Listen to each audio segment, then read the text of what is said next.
Well, breaking news this morning, retired Pope Benedict XVI died at 95 years old. CBS's Tina Kraus looks back on his life of leadership in the Roman Catholic Church. German Cardinal Joseph Ratzinger greeted the faithful with a warm smile and a friendly demeanor when he became the 265th Pope in 2005.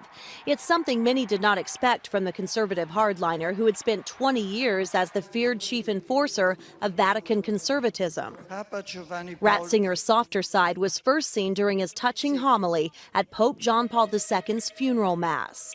He established himself as the papal frontrunner, and once the conclave began, it didn't take long for the princes of the church to elect Ratzinger.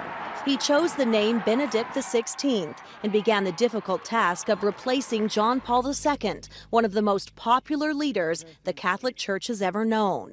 Nearly 8 years later, the 85-year-old said he was too old to carry on and became the first pope to resign in nearly 600 years.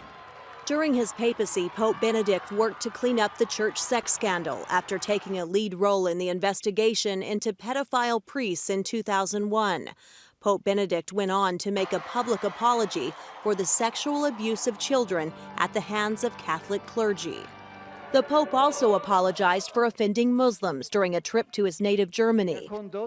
Benedict sparked massive protests from the Muslim world when he quoted a medieval passage that portrayed Islam as a violent religion. He said the words did not reflect his own views, but not before several Christian churches were burned in protest.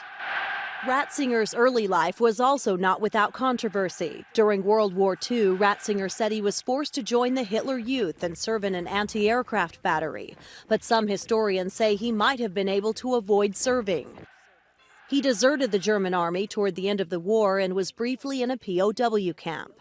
When he retired, Benedict became known as Emeritus Pope and pledged obedience to his successor, Pope Francis. And the Vatican became home to two popes for the first time in history. And in 2017, on his 90th birthday, the German Pope raised a beer to toast a new decade of life with family and friends from Bavaria. Tina Kraus, CBS News.